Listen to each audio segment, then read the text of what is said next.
साईं की बात। बच्चे देखो मेरी बात, जो भी बात है ना उसे साफ साफ कह दो। अपने मन में रख कर ना तुम सिर्फ परेशान हो सकते हो और कुछ नहीं।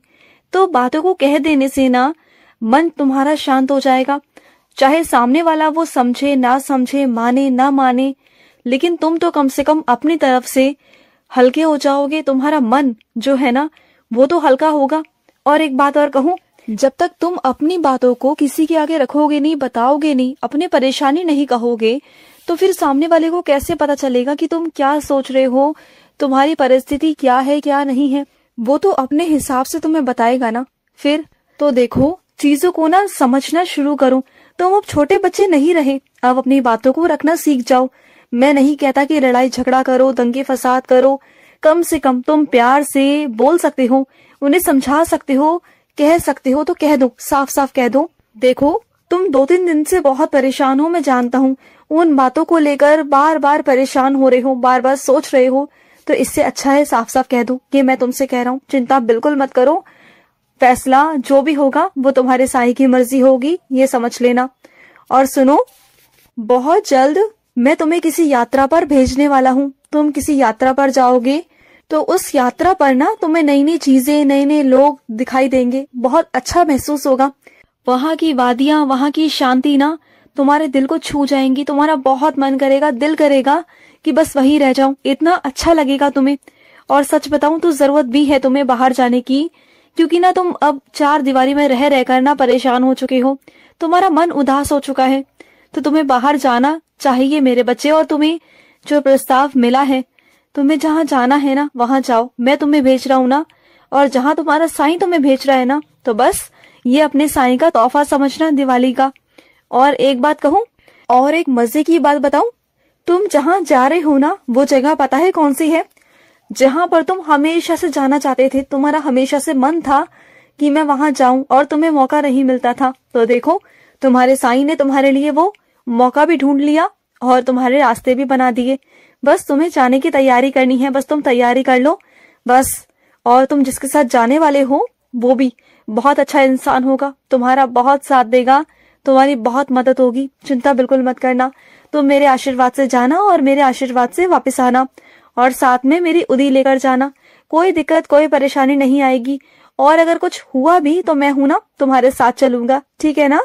और कुछ मेरे बच्चे रोज मेरी साईं सा चरित्र पढ़ते हैं, रोज मेरा पारायण करते हैं, तो रोज करो। देखो, एक दिन में कुछ नहीं होगा, लेकिन धीरे धीरे कर कर, धीरे धीरे कुछ कुछ प्रतिशत तुम्हारी जिंदगी से कष्ट निकलते जा रहे हैं। तुम कहोगे कि बाबा दिखाई नहीं दे रहे, तो देखो तुम्हें दिखाई नहीं देंगे। अभी शुरुआत है ना, इसलिए वो अदृश्य रूप से मेरी साईं सा चरित्र काम कर रही है मेरे बच्चे, उनकी शक्ति काम कर रही है। धीरे धीरे कर कर तुम्हारी जिंदगी से सारे कष्ट दूर हो जाएंगे, और एक दिन प्रत्यक्ष रूप से तुम्हें भी दिखाई देगा, तुम्हें भी लाभ महसूस होगा कि हाँ, साईं की कृपा है तुम पर। तुम्हें समझ में आ जाएगा, और कुछ मेरे बच्चों को तो समझ में आ भी रहा है ना? तो साईं सा चरित्र पढ़ना कभी छोड़ना मत, कभी नहीं, चाहे कुछ भी हो जाए, कुछ भी। ये समझ लो, साईं सा चरित्र पढ़ना तुम्हारी जिंदगी है, और उसके बिना तुम्हारी कोई जिंदगी नहीं, ये समझ लेना। क्योंकि तुम्हारी मेरे बिना कोई जिंदगी नहीं ना, तो मेरा ही तो आशीर्वाद है। मेरी साईं सा चरित्र रोज पढ़ो, मैं तुम्हें आशीर्वाद दे रहा हूँ, बहुत सारा आशीर्वाद। और सुनो, चलते चलते तुम्हारा पाँव कहीं टकरा गया, कहीं तुम्हारा पैर मुड़ गया ना, कहीं चोट लग गई ना, मैं जानता हूँ। चलते ही तुम इतना जल्दबाजी में हो कि बस सुनते ही नहीं हो किसी की। हर काम में जल्दबाजी, आगे आगे निकलना, भागना, करना, ये सब करते हो तुम, है ना? अब सुनो मेरी बात, अब दर्द है ना, तो उसमें एक काम करो, पहले तो हल्दी का दूध पियो, और उसके बाद जहाँ चोट है ना वहाँ उदी लगाओ, या उदी का लेप लगाओ, समझ गए ना? और उदी जल भी पियो, जल्द से जल्द तुम ठीक हो जाओगी, बिल्कुल ठीक हो जाओगी, ठीक है ना? और सुनो मेरी बात, और कभी फुर्सत मिले ना तो जाना, खोलना अपनी अलमारी को और देखना उसमें तुम्हारी कुछ चीजें ऐसी हैं जो बहुत कीमती हैं, जो इधर उधर वैसे ही पड़ी हुई हैं। कभी फुर्सत मिले तो जाकर देखना उसे। वहां पर जो चीजें बिखरी हुई हैं उन्हें समेट कर रख दो, क्योंकि वो बहुत कीमती चीजें हैं तुम्हारी। मैं जानता हूँ कि तुम बहुत व्यस्त रहते हो, लेकिन फिर भी फुर्सत निकाल करना उन सब चीजों को ठीक करने की कोशिश करना, तुम्हारे लिए ही अच्छा होगा, ठीक है ना? और सुनो, किसी की कलम तुम्हारे पास आ गई है उसे वापस कर देना। क्योंकि ना किसी की कलम को अपने पास में नहीं रखते हैं, ठीक है ना। तो किसी की और की कलम को वापस कर देना वो तुम्हारे लिए ठीक नहीं है, और अपनी कलम का इस्तेमाल करो, ठीक है। और सुनो, रोना बंद कर दो। देखो कभी कभी ना कुछ लोग गलत वक्त पे मिल जाते हैं। ऐसा नहीं कि इसमें तुम्हारी गलती है, नहीं तुम्हारी गलती नहीं है, बिल्कुल नहीं है। कुछ हालात ही ऐसे हो जाते हैं कि गलत लोग टकरा जाते हैं, और वो गलत लोग ना जिंदगी में ऐसे धोखे देते हैं ना, इतना गलत चीजें कर जाते हैं कि हम उन सबकों को हमेशा याद रखते हैं। तो तुमसे मैं यही कहूंगा कि जो गलत लोग तुम्हारे जिंदगी में आए ना, तो उनसे परेशान या हताश मत होना, बिल्कुल मत होना। क्योंकि दुनिया में ना हर तरीके का इंसान है, अच्छा बुरा, सकारात्मक लोग भी हैं, नकारात्मक भी हैं, लेकिन तुम्हें ना हर तरह के लोग मिलेंगे। लेकिन तुम ना बिल्कुल ऐसा परेशान मत होना।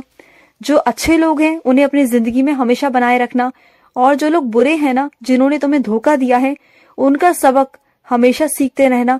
क्योंकि जैसे जैसे तुम आगे बढ़ोगे ना अपनी जिंदगी में, तो उतने सबक, उतने अनुभव तुम्हारे साथ होंगे, और एक वक्त तुम्हारे पास ऐसा आएगा कि तुम चेहरा देखकर ही बता दोगे, एक दो बार बात कर कर ही बता दोगे कि ये इंसान कैसा है। तुम्हें बहुत अनुभव हो जाएगा, और वो शक्ति मैं प्रदान करूंगा तुम्हें, मैं शक्ति प्रदान करूंगा, और तुम्हें ना कोई धोखा नहीं दे पाएगा।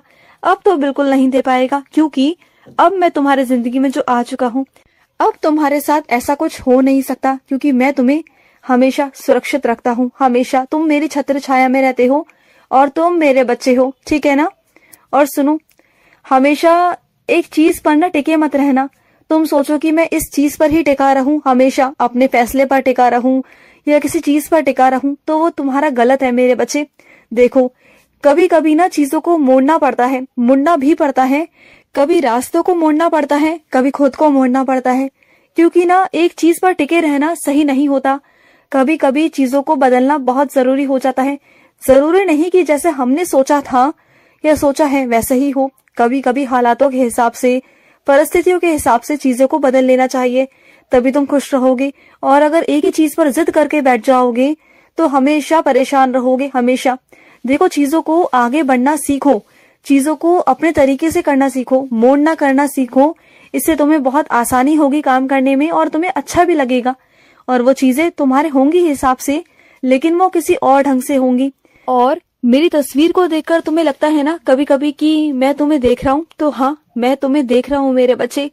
मैं तो तुम्हें हर वक्त हर पल देखता रहता हूँ कि तुम क्या कर रहे हो, क्या नहीं कर रहे हो, तुम्हारे दिमाग में क्या चल रहा है, तुम्हारे मन में क्या चल रहा है, मैं जानता हूँ। मैं सब कुछ देखता हूँ, तुम्हारा सब कुछ। और सुनो, तुम जिस चीज की जिद कर रहे हो ना मुझसे, किसी काम को, किसी चीज की तुम चाह रख रहे हो ना, तो देखो मेरी बात, मैं वो करूंगा, जरूर करूंगा, ये मेरा वादा है तुमसे। लेकिन थोड़ा सबूरी रखो, मैं सब करूंगा। देखो सही वक्त आने पर सारी चीजें हो जाती हैं। अगर तुम जल्दबाजी करोगे तो चीजें खराब हो सकती हैं। तो आराम करो, जब वक्त आएगा तो मैं कर दूंगा, पर मेरा वादा है मैं करूंगा। अब तो शांत होकर बैठ जाओ, इतना हड़बड़ाहट मत दिखाओ, चीजें मत करो, इतने उतावले मत हो। मैंने तुमसे पहले भी कह चुका हूँ कि किसी भी चीज को देखकर ना इतने उतावले मत हुआ करो, थोड़ा शांत रहा करो, सबूरी रखो। और अपने द्वार पर दीपक जलाए हैं तुमने, आज जलाकर आओ जाओ। श्रद्धा और सबूरी, 2 दीपक जलाना, ठीक है ना। खुश रहो। आज का रात्रि साई संदेश समाप्त हुआ।